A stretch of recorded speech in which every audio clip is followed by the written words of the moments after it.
I'm sure you'd agree that nothing is more important than ensuring the safety of your family. But there's no guarantee you'll all be together when a disaster strikes. Now's the time to form your family emergency plan. Join me as I walk you through the steps of what just may be the most important plan you ever make.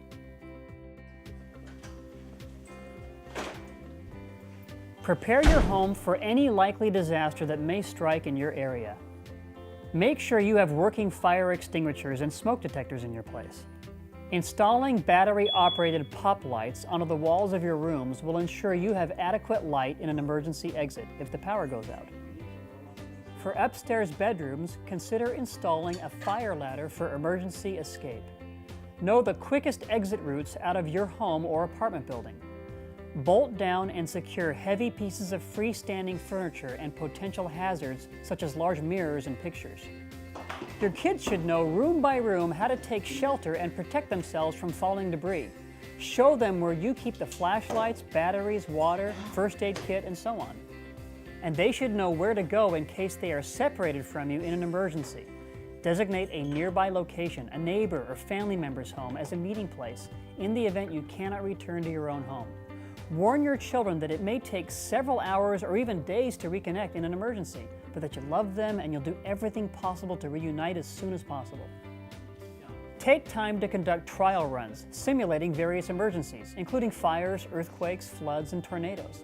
Make sure your family knows what to do in each event. Address what you all should do if a disaster strikes at night, during school. Who would pick the kids up? What if a disaster happens when mom and dad are out of town? Every member of the family should know the full names, work and cell numbers, and workplaces of all immediate family members. For younger children, write this information on a small card they can keep in a backpack, but urge memorization as early as possible. Post this information in a visible place in your home and take it with you if you need to leave in an emergency. Into your cell phones enter an ICE, or in case of emergency, contact of someone who can provide medical information. This could be vital in a life-threatening situation. Designate a person in another state as your family's emergency contact. Make sure all members of your family know this person's name and number so you can each check in with that person if separated.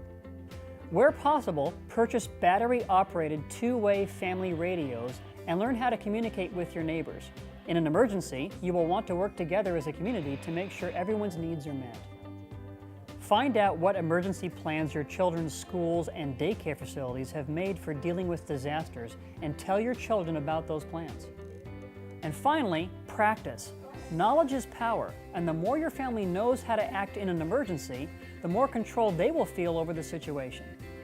Being separated during an emergency is a frightening thought, but having a plan and knowing what to do before disaster strikes will ease those fears, both for you and your children. So form your family emergency plan today, before it's too late. Are you ready?